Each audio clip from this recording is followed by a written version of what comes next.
Dios les bendiga, hermanos, bienvenidos un domingo más a esta transmisión. Les invito a que tengamos un corazón dispuesto para adorar a nuestro Dios, que ahí en nuestras casas nos entreguemos en un ambiente de adoración a nuestro Dios.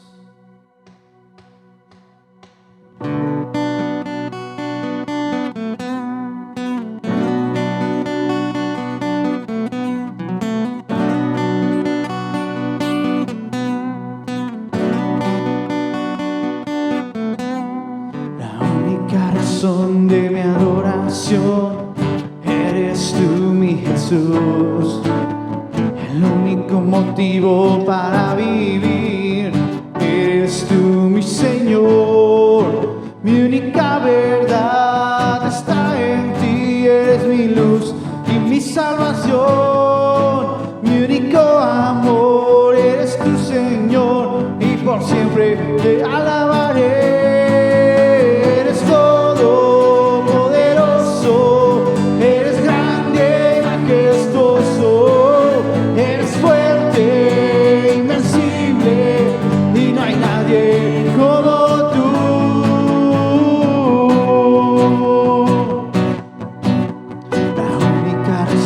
De mi adoración eres tú, mi Jesús, el único motivo para vivir eres tú, mi Señor, mi única verdad está en ti, eres mi luz y mi salvación, mi único amor eres tu Señor y por siempre te alabaré.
Él es el Todopoderoso, el Rey de Reyes. Vamos a decirle: Jesús, tú eres el más grande, tú eres el único digno de recibir adoración, de recibir alabanza.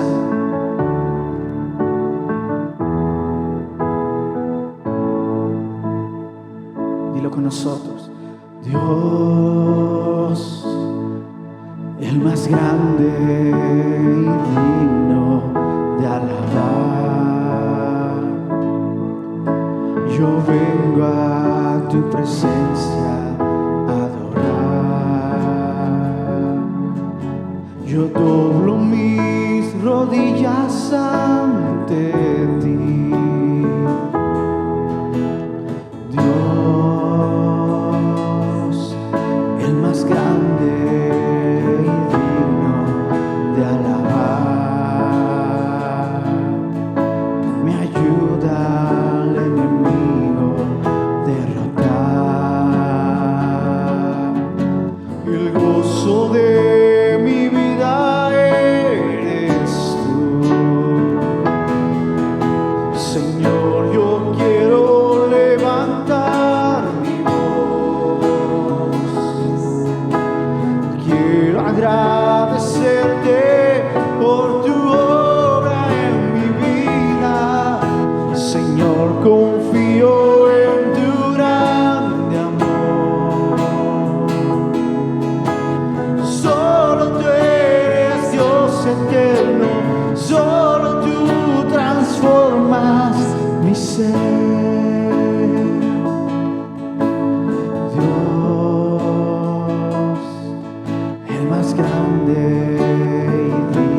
Yo doblo mis rodillas ante ti, Dios, el más grande y digno de alabar.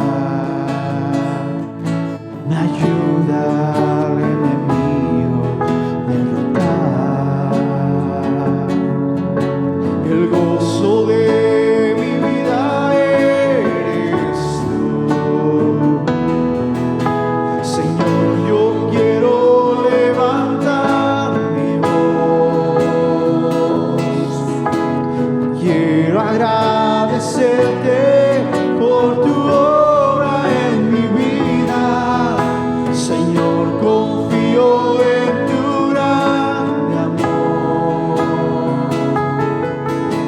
Solo tú eres Dios eterno, solo tú transformas mi ser.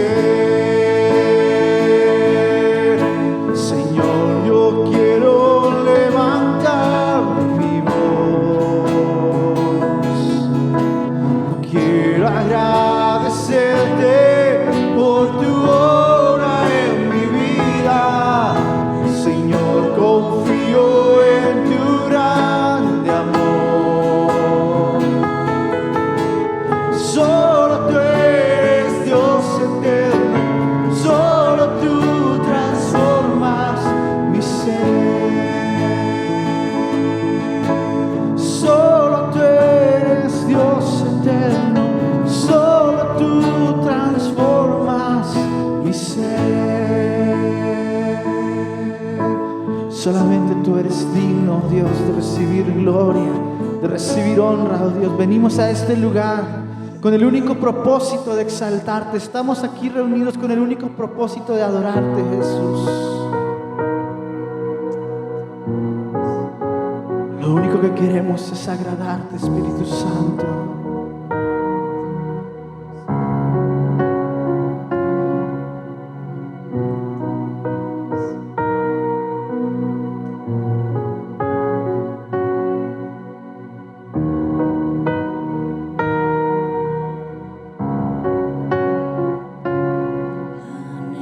Anhelo conocerte más, vivir en santidad, en intimidad. Contigo siempre quiero estar, tu gloria contemplar por la eternidad. Lo único que quiero es adorarte, lo único que quiero es adorarte. Vengo a tus pies para entregar mi corazón. Lo único que quiero es agradarte, lo único que quiero es agradarte. Por siempre cantaré de tu amor, amor que me rescató, que me limpió, que me da vida eterna. Tu sangre abre el camino, nunca se cerrará. Tengo libertad.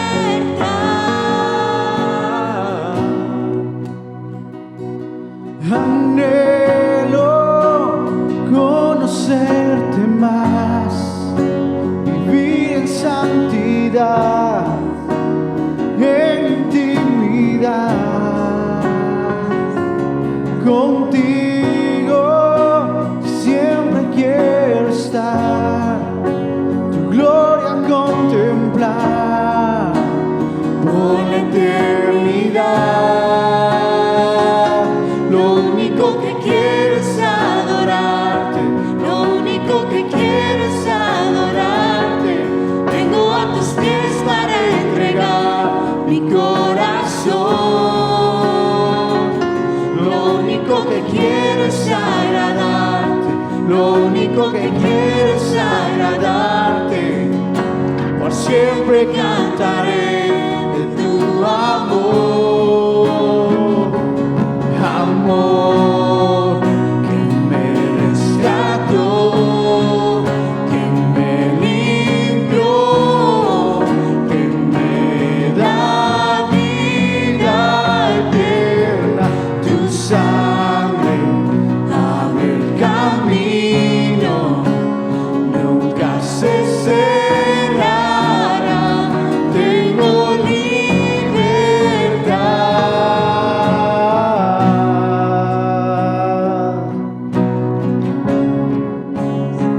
Vamos a decirle: Jesús, lo único que queremos es adorarte, exaltarte. Lo único que quiero es adorarte.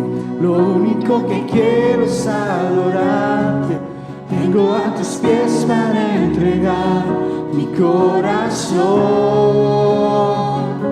Lo único que quiero es agradarte. Lo único que quiero es agradarte.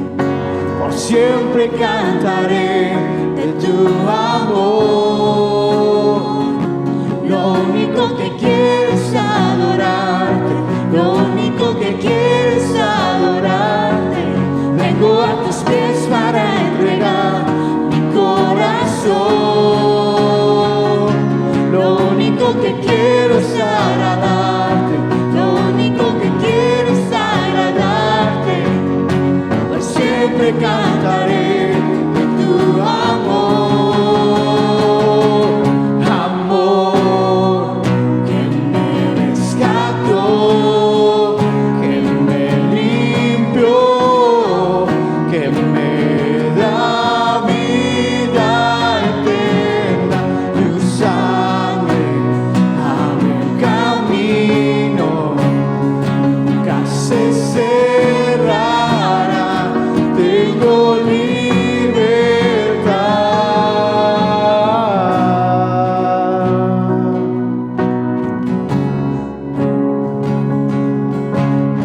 Tú nos has dado libertad, Jesús.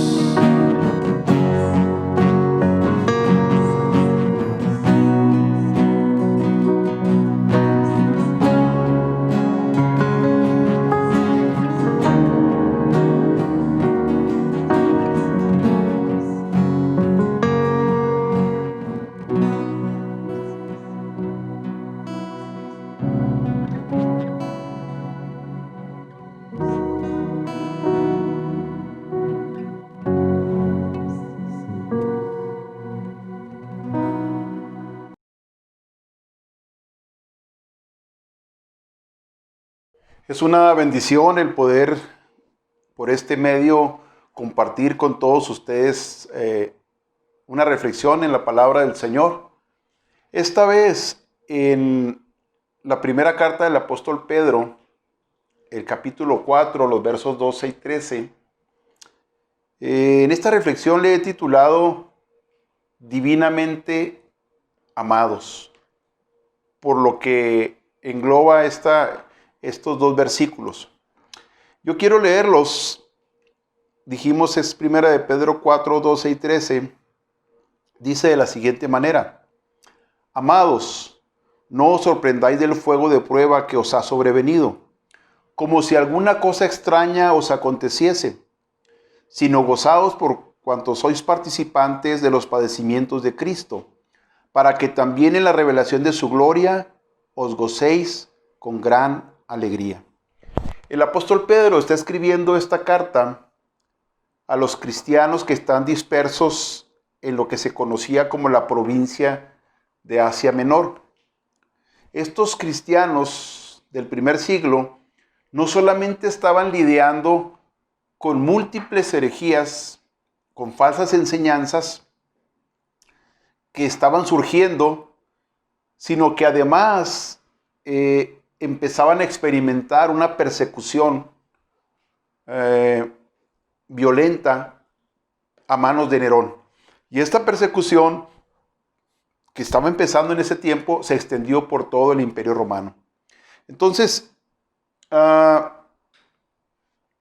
dado que esta persecución incipiente ya estaba desanimando a muchos cristianos, ya estaba haciendo estragos en el ánimo de ellos.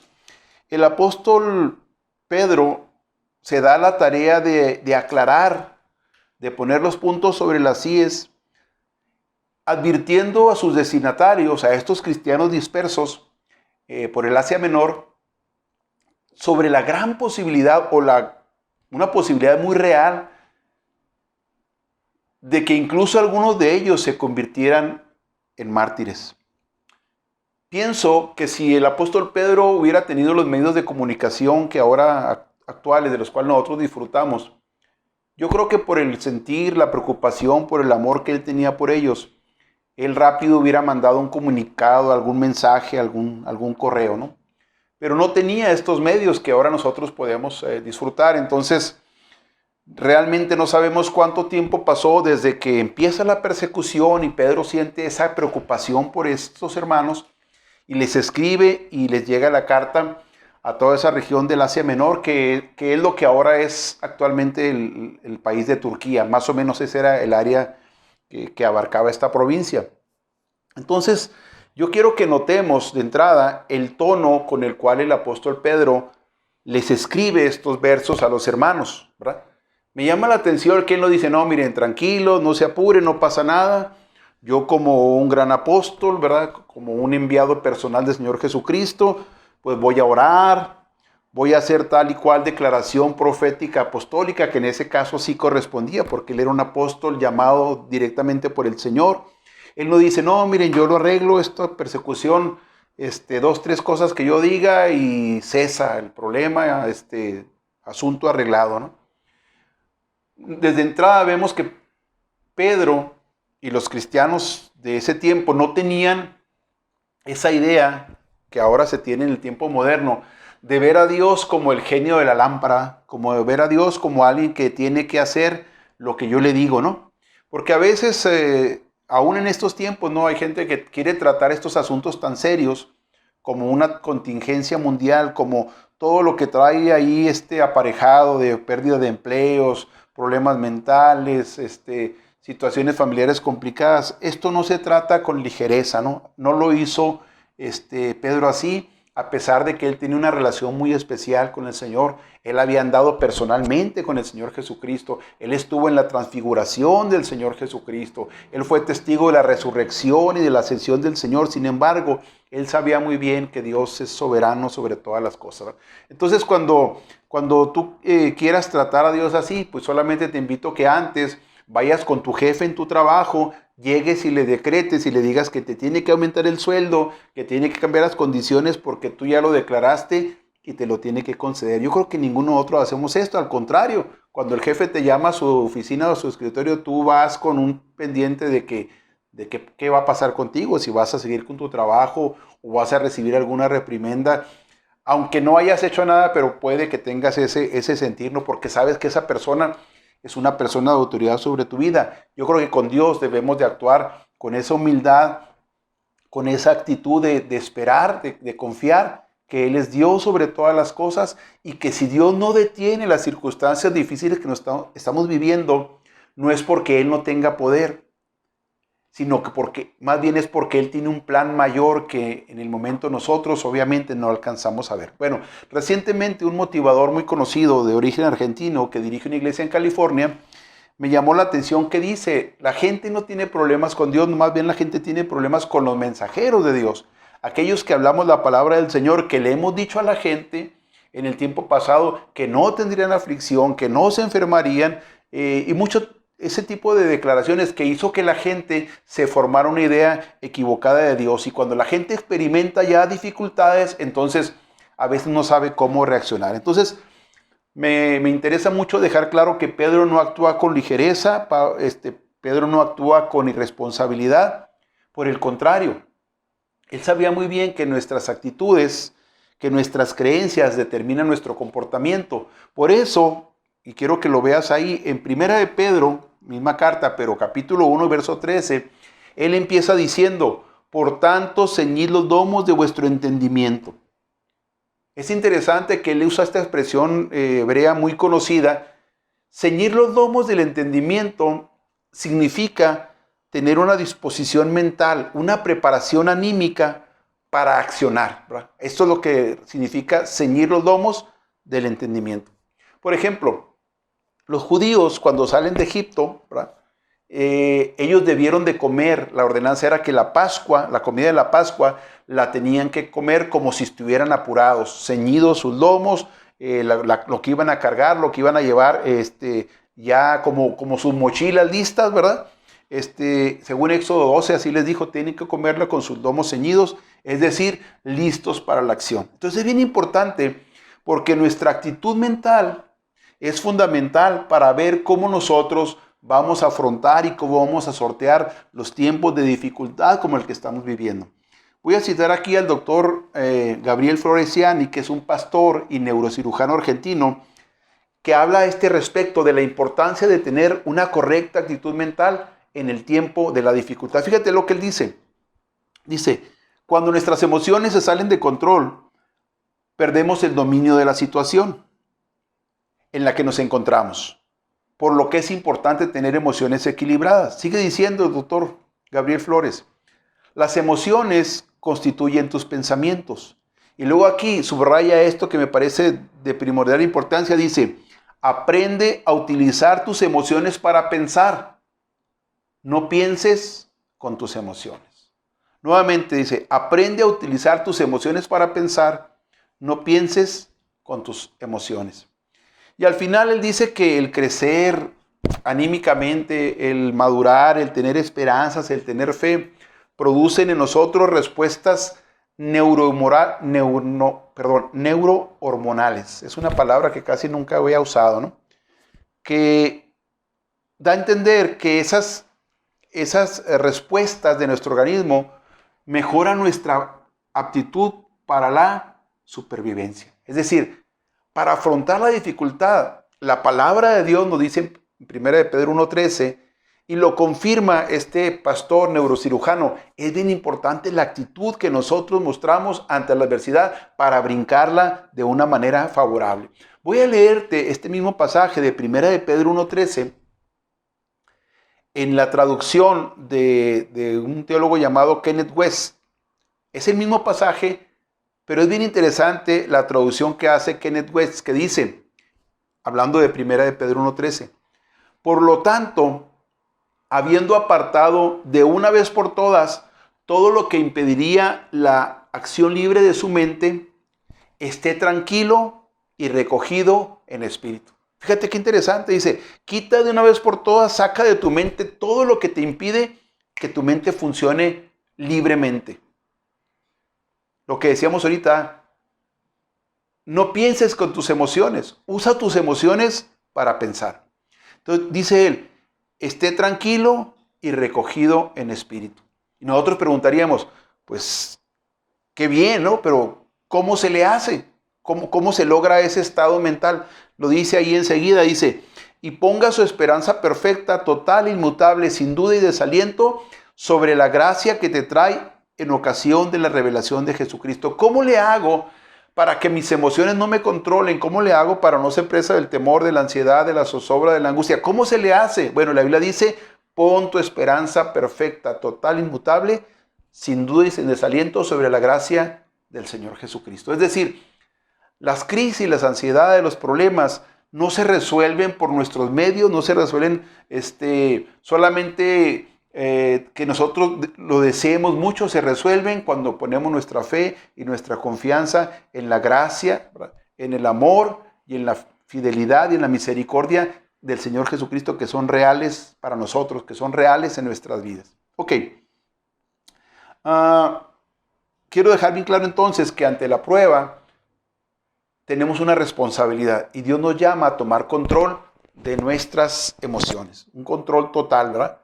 Para dejar de lado la duda, el temor y la ansiedad. Bueno, dicho esto, quiero que vayamos al primero de los dos puntos con el que vamos a abordar este pasaje. El primer punto es quiénes somos, ¿verdad? Solamente vamos a tener oportunidad de ver estos dos puntos y quizá la siguiente semana tendremos que terminar ese tema. Pero bueno, veremos hasta dónde llegamos. Dice decíamos ahorita, quiénes somos, es bien importante para que tengamos la actitud correcta ante los desafíos, la identidad que nosotros tenemos. Miren, Dios, que es infinitamente sabio y que conoce cómo los seres humanos reaccionamos, está usando en estos versículos al apóstol Pedro para animarlos, para afirmarlos y para fortalecerlos en su fe, al decirles, al afirmarles, al expresarles que ellos son seres divinamente amados. Lo voy a demostrar más adelante, ¿verdad? Lo que primero que hace Pedro es decirles quiénes son ellos, porque si tú sabes quién eres, entonces tú te vas a comportar como Dios dice que tú eres. Si alguien nos conoce, ¿verdad?, es Dios. Dios nos conoce más de lo que nosotros nos conocemos a nosotros mismos, porque no hay nada oculto delante de Él. Él conoce el más íntimo de nuestros pensamientos, de nuestros anhelos, de nuestros deseos. Él lo conoce. Y Él dice que nos ama de una manera que nosotros ni siquiera alcanzamos a imaginar. Vamos a ver cómo el apóstol Pedro aborda esta situación. ¿Cómo les va a ayudar a que ellos salgan victoriosos de esa prueba que ya están experimentando? No es una posibilidad. Ellos en ese momento ya están experimentando la persecución con todo lo que eso traía, separación de familias, tenían que dejar sus lugares de origen, muchos de ellos iban a la cárcel y muchos lamentablemente terminaban muertos a manos de las fuerzas del Imperio Romano. Entonces ellos necesitan saber qué es lo que está pasando, ellos necesitan saber, les urge saber en su corazón cuál es la voluntad de Dios a ese respecto en lo que ellos están pasando. Entonces yo quiero que vayamos al verso 12 del 1 de Pedro 4. Fíjate cómo empieza el verso 12, dice, inicia con la palabra amados. Amados, esa palabra que está ahí, el original en el griego es agapetos, viene de ágape, ¿no?, del amor de Dios. Entonces, agapetos, si ya lo ponemos en su significado, describe a alguien que está en una relación muy especial con otra persona. Y en el griego secular se usaba principalmente para un niño, especialmente para un hijo único a quien se le daba todo el amor por parte de sus padres. Fíjate qué interesante descripción. Agapetos es la palabra que se usaba para dirigirse a un niño único, especial, que gozaba de todo el amor, de todos los cuidados y de toda la simpatía de sus padres. Y esa es la palabra que Pedro escoge para hablarles a los hermanos que están con preguntas, que están con dudas, que están atemorizados, que están batallando con sus emociones porque la persecución ya les está pisando los talones, por decirlo de forma proverbial. Entonces, como sabemos, agapetos viene de ágape, y ágape en el Nuevo Testamento es la palabra que se usó para describir el amor infinito e incondicional de Dios, que procura el bien, el mayor bien espiritual para el ser amado. Entonces, agapetos puede traducirse como seres divinamente amados. Y te tengo noticias, eso es lo que somos cada uno de los hijos de Dios para Él. Somos seres divinamente amados. El término agapetos lo usó Dios varias veces para referirse Dios el Padre a su Hijo amado Jesucristo. De hecho, las primeras 7 veces que este término aparece en el Nuevo Testamento es cuando el Padre las usa en relación a su Hijo Jesucristo, ¿verdad? Entonces, es algo que debe llamar nuestra atención. La palabra que Dios usa para referirse a su Hijo unigénito es la palabra que está usando Dios también a través del apóstol Pedro para dirigirse a cada uno de nosotros que hemos confiado en Él. Esto debe llenar nuestro corazón de gozo, de satisfacción, ¿verdad? De una confianza más allá de este mundo, porque el Dios del cielo, el Dios perfecto, el Dios santo, nos ve y nos ama a nosotros de esa manera. Vamos a ver solamente 2 ejemplos de lo que te decía ahorita, ¿verdad? En el bautismo de Jesús, ¿verdad?, en el río Jordán, y también en el monte de la transfiguración, Dios usó esta frase cuando, por ejemplo, en el bautismo de Jesús, dice la Escritura que cuando Juan lo está bautizando, ¿verdad?, se abren los cielos, se oye una voz de los cielos que habla, y el Espíritu Santo baja en forma corporal como de paloma, pero las palabras de Dios el Padre para su Hijo, delante de toda la gente que estaba ahí presenciando el bautismo de Jesús, son estas. Están en Mateo 3:17, dice, este es mi Hijo amado, en quien tengo complacencia. La palabra que se usa ahí, este es mi Hijo amado, este es mi agapetos. Y luego, en otro evento conocido como la transfiguración del Señor Jesucristo, el Padre vuelve a usar exactamente las mismas palabras. Le dijo en esa ocasión: este es mi Hijo amado, en quien tengo complacencia, y agregó: a él oíd. Eso está en Mateo 17:5. Voy a usar aquí las palabras de un teólogo llamado Timothy Friedberg, que dice, hablando del término agapeto, porque nos da más luz acerca de este significado. Dice: agapeto no es solo alguien amado, sino también alguien único en su clase. O sea, qué interesante, ¿no? No solamente es alguien amado, sino es alguien único, es alguien sin comparación, es alguien que Dios ve como lo máximo, ¿no? Y esta es la frase que está usando Pedro en su primera carta para referirse a aquellos creyentes que están inquietos, que están atemorizados, que están pensando por qué Dios no detiene esa persecución. Entonces, hermanos, esta palabra que Dios usa para referirse exclusivamente a su Hijo es una palabra muy especial y cobra mayor relevancia porque es la misma que Pedro, no porque él haya querido, sino inspirado por el Espíritu Santo, usó para referirse a esos creyentes. Y ahí, hermanos, nos incluye también a nosotros. ¿Qué es lo que está haciendo Pedro aquí? Los está afirmando. Sabe que es importante sus emociones, sabe que ellos van a experimentar la persecución, el sufrimiento y van a ser impactados, ¿verdad?, en su ánimo, en sus sentimientos. Por lo tanto, ellos necesitan sentir la seguridad de que Dios les ama. Porque es probable que ellos llegaran a pensar, bueno, ¿por qué Dios no nos está ayudando? ¿Por qué no detiene la persecución? ¿Qué le cuesta al Señor detener a Nerón, verdad? Quizá algunos llegaron a pensar, bueno, ¿dónde están las promesas de Dios, verdad? De que ningún mal tocará a mi morada, de que Él me va a guardar de toda circunstancia adversa, ¿no? Quizá algunos llegaron a pensar, ¿y qué va a pasar con los planes que yo tenía, con los proyectos que yo tenía, para mí mismo, para mis hijos, para mi nieto, ¿no? Entonces, fíjense, hermanos, Pedro no da falsas esperanzas. Pedro no trata el asunto con ligereza. Lo primero que le dice, ¿saben qué? No se les olvide, ustedes son seres divinamente amados. Dios les ama. Entonces Dios, hermanos, está usando a Pedro para que apele a que ellos entiendan que deben de ser guiados por su convicción, que deben de ser guiados por su fe y no por sus sentimientos. Y concuerda con lo que mencionamos hace rato, ¿no? No dejemos que pensar con nuestros sentimientos, sino usemos nuestros sentimientos para pensar, ¿verdad? Entonces, ellos tenían que sentirse amados por Dios, tenían que sentirse protegidos por Dios, tenían que sentirse privilegiados de ser hijos de Dios, y eso les iba a ayudar a pensar de la manera correcta y llegar a entender, bueno, si Dios me ama tanto, y usa ese término que Él usa antes exclusivamente para su Hijo, entonces Él debe tener un plan sobre estas circunstancias que estoy viviendo, y ese plan debe ser bueno para mi vida, aunque yo no lo entienda al momento. ¿Por qué? Porque ya sus emociones estaban alineadas en saber, Dios, si me ama tanto, no va a hacer nada que venga contra mí, no va a hacer nada que vaya a provocar mi mal. Entonces, esa actitud les iba a ayudar a ellos a enfrentar la situación de la mejor manera. Entonces, al igual que ellos, hermanos, nosotros necesitamos esa afirmación de parte de Dios.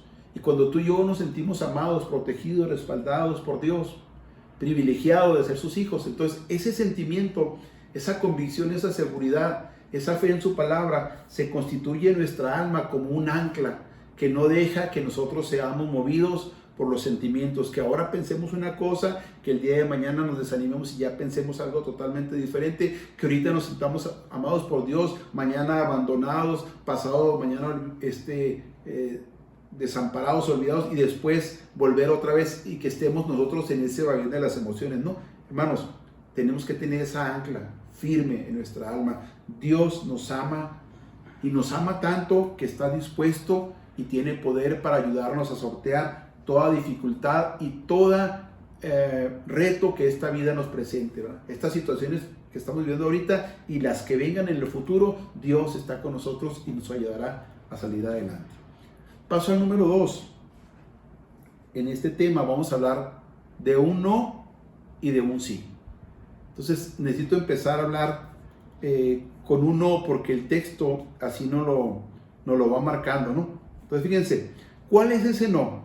Después de que Pedro les dice amados, y ya explicamos lo profundo y lo fuerte y lo glorioso que es ese término y esa verdad y lo que se buscaba que provocara en sus emociones, en su ánimo, en su fe, tenemos que pasar a lo que dice Pedro enseguida, ¿verdad? Les dice, no os sorprendáis. Les da un mandato. Después de la afirmación viene el mandato. ¿Qué le dice? No se sorprendan. No les extrañe. Esta frase, hermanos, no se sorprendan, viene de una expresión que es cenizo.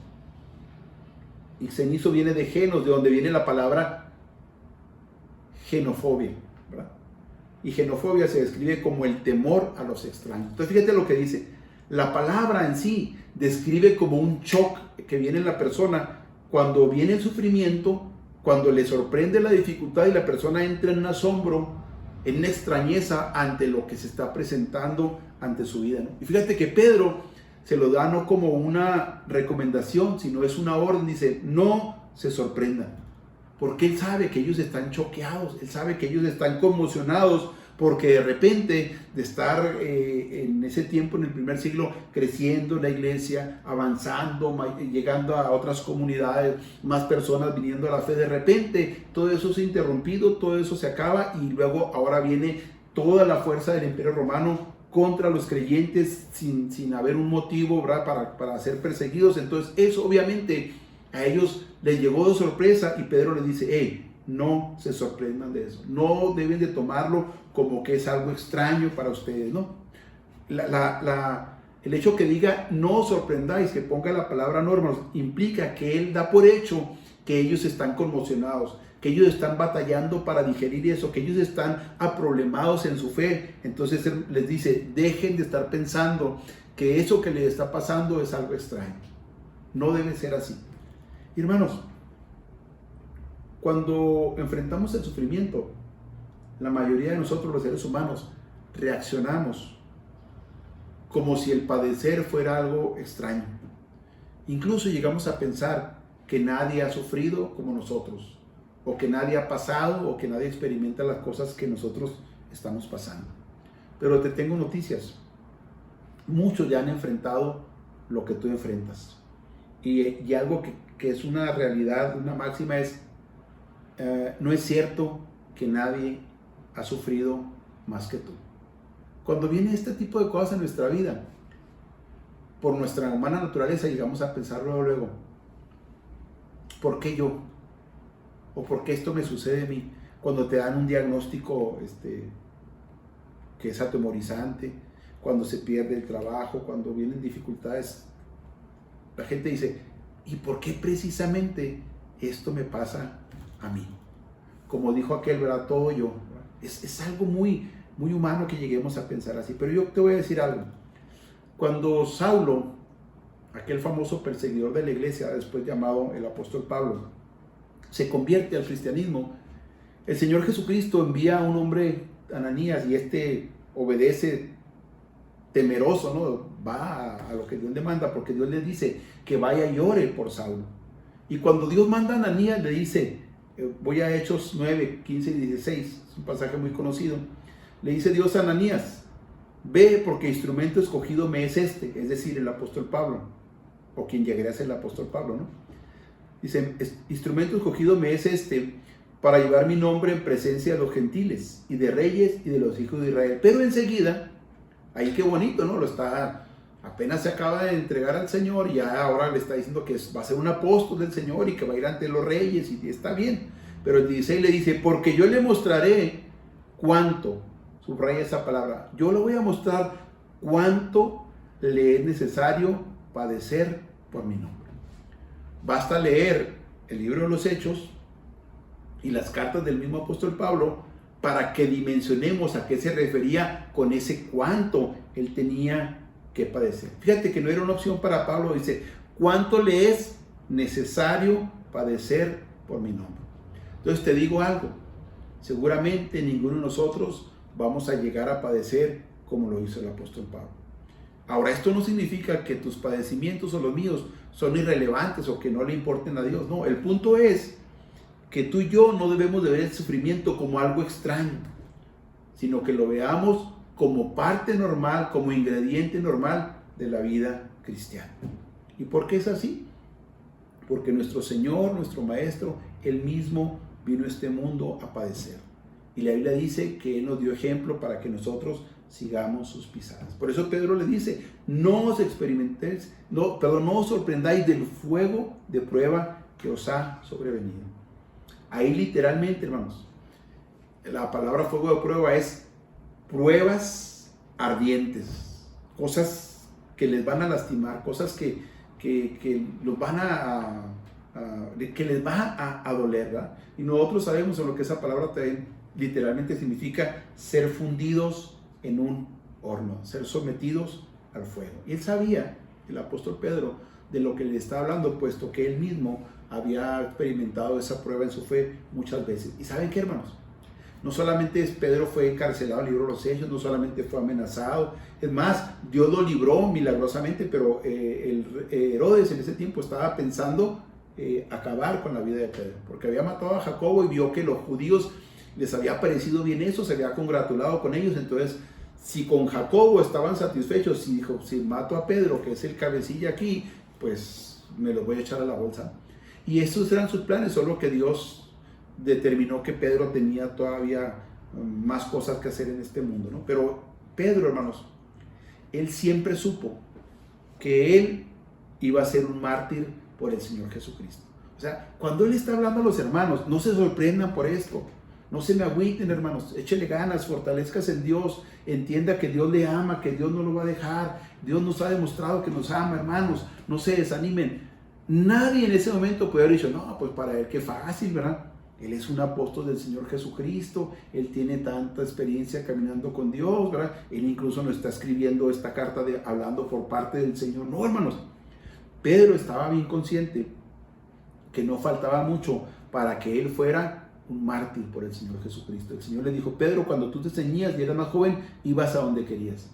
Pero cuando seas viejo, le dijo el Señor, otros te van a tomar y te van a llevar a donde tú no quieres. Y la Biblia dice, esto le dijo dando a entender de qué muerte había de glorificar al Señor. ¿Qué significa, hermanos? Que Pedro supo de ese momento que cuando en el tiempo de Dios, ¿verdad? No sabía de cuántos años faltaban para eso, que iba a llegar un momento en que lo iban a tomar, en que lo iban a apresar y lo iban a llevar a donde él no quería, que era el martirio. Y la historia nos dice que Pedro muere crucificado. Y cuando lo van a crucificar, dijo, momento, nomás les voy a pedir un favor. Póngame con la cabeza hacia abajo, porque yo no soy digno de morir como mi maestro. Entonces, él sabía, hermanos, de lo que les estaba hablando. Y por eso, hermanos, no se sorprendan del fuego de prueba que les ha sobrevenido, que los ha sorprendido, que ha llegado sin que lo esperaran, ¿no? Entonces, hermanos, el creyente en Cristo no padece sin propósito, sino que el fuego de la prueba que Dios manda, que Dios permite, que Dios controla, tiene un fin muy especial. Y ese fin es purificar la fe. Es quitar lo que no sirve, es quitar lo que estorba, es quitar lo que empaña, lo que no permite que brille la gloria de Dios en nuestra vida. Yo quiero que pongan atención a las palabras de un poeta anónimo, no sé quién es, pero que seguramente era una persona, no sé si hombre o mujer, ¿verdad? Pero seguramente esta persona sabía muy bien lo que expresó, porque en sus palabras notamos que es alguien que ha pasado por estas cosas. Entonces voy a leer parte de este poema que engloba lo que hemos estado hablando. Fíjate lo que dice. Dice, de las tinieblas de la mina, de la humedad y del moho, del horno de fuego sale una pepita de oro, desmenuzada en átomos e igualada al polvo más humilde. Sin tener un corazón que muestre simpatía, sin tener una mano en la cual confiar, derretida, martillada y golpeada, parecería que su martirio nunca iba a terminar. Para recibir tal prueba de fuego, ¿qué había hecho el pobre oro? Hubiera sido preferible que la misericordia le hubiera dejado en el lugar tan tenebroso, en la humedad y el moho. Si esta es la gloria del vivir, entonces es mejor ser escoria que oro. Bajo la prensa y el rodillo, dentro de las fauces de una casa de la moneda, pasa a ser acuñado, estampado con el emblema de libertad, sin ningún defecto o abulladura. Oh, qué alegría ver esa obra de refinación que salió de la humedad y del moho para ser estampado con una imagen gloriosa. Ah, qué hermosa es la moneda de oro. Si entendimos, hermanos, esto es nuestra vida. Dios se ha propuesto presentarse a sí mismo una iglesia gloriosa, una iglesia sin mancha, una iglesia pura, una iglesia resplandeciente. Y con tal de lograr ese propósito, y no nos olvidemos, Dios siempre cumple sus propósitos, Dios siempre los logra. Con tal de lograr ese propósito tan grande, tan especial, Dios presentarse a sí mismo, ¿verdad?, a su novia, a su esposa, por toda la eternidad, Dios va a usar las pruebas, Dios va a usar las aflicciones, Dios va a usar la tribulación, Dios va a usar la enfermedad, Dios va a usar esas cosas que a nosotros no nos gustan. Y como dijo el apóstol Pedro, que nos sorprenden y que nos lastiman. Pero te tengo noticias. La prueba de nuestra fe, si confiamos en el Señor, si mantenemos firme nuestra confianza en sus promesas, la vamos a pasar y la vamos a pasar bien. Y vamos a resistir, hermanos, porque estamos seguros de que somos seres divinamente amados. Y sabemos que somos amados por Dios con un amor eterno, un amor muy grande, un amor incomprensible, un amor incondicional. Entonces, hermanos, ¿qué es lo que tenemos que hacer? Fortalecernos en nuestra fe, afianzarnos en esta fe, confiar en la palabra de Dios. Si se fijan, hermanos, Pedro no les dijo, les ofrezco un refugio, les ofrezco una protección, les ofrezco una inmunidad. Él solamente les dijo, les recuerdo que son seres amados por Dios, de una manera bien grande, bien especial. Y él sabía que su fe se iba a nutrir de esta verdad de Dios. Y cuando ellos pusieran su fe en las promesas, en la confianza de Dios, iban a quitar de su mente todo aquello que no les ayudaba, iban a estar en la condición mental y espiritual correcta para enfrentar la dificultad. Dice la palabra, echa sobre el Señor tu carga y Él te sustentará.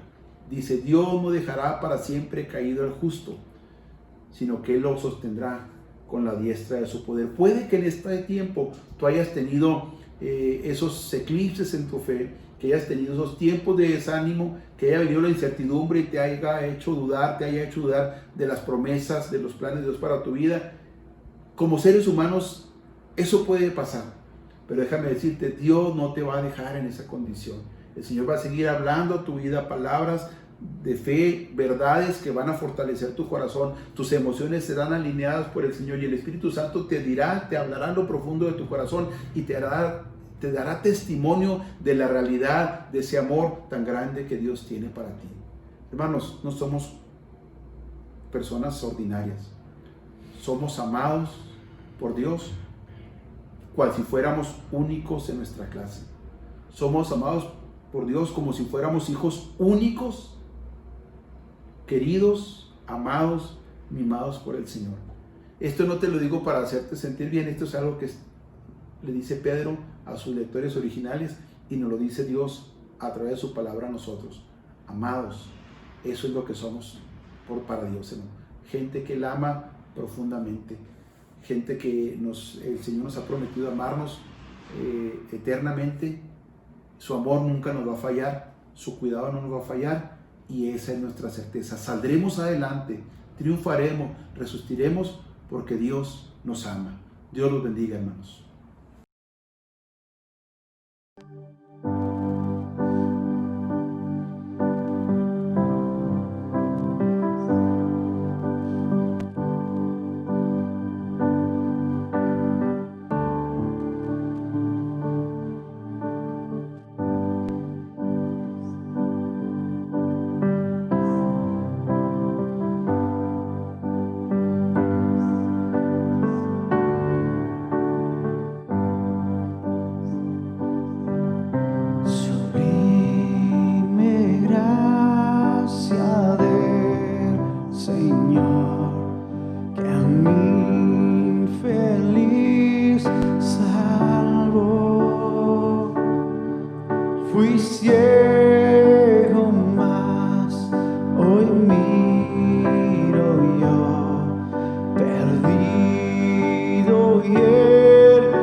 las ahuyentó.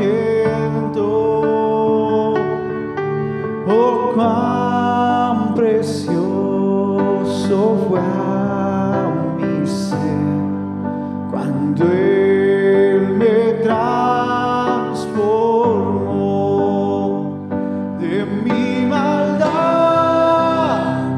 me libertó, mi Salvador me rescató, y como el mar fluye su amor, sublime gracia y amor.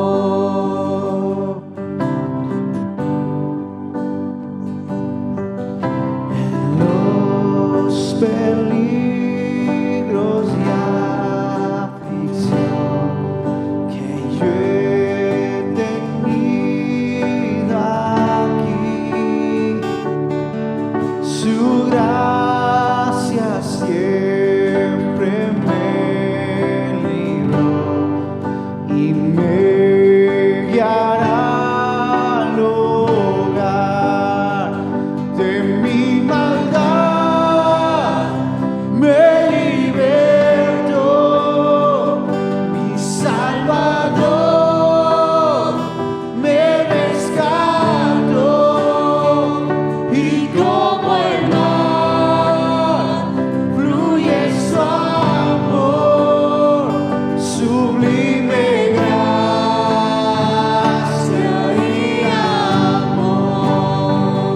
De mi maldad me libertó, mi Salvador me rescató, y como el mar fluye su amor, sublime gracia y amor. Y cuando en Sión por siglos mil brillando esté